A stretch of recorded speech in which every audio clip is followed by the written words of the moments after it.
Cat કાઉ post.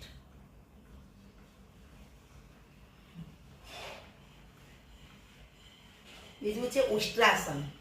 શ્વાસ ભરીશું, ધીરે ધીરે ડાબા પગની એડી પકડી દઈશું અને ધીરે ધીરે ઓપોઝિટ.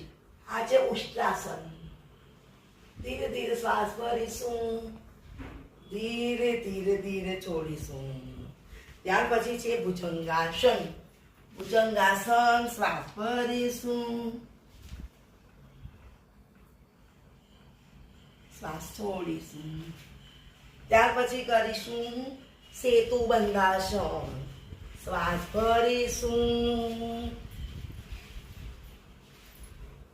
ધીરે ધીરે બે પગને ટૂંકા કરીશું અને એડી પકડી દઈશું.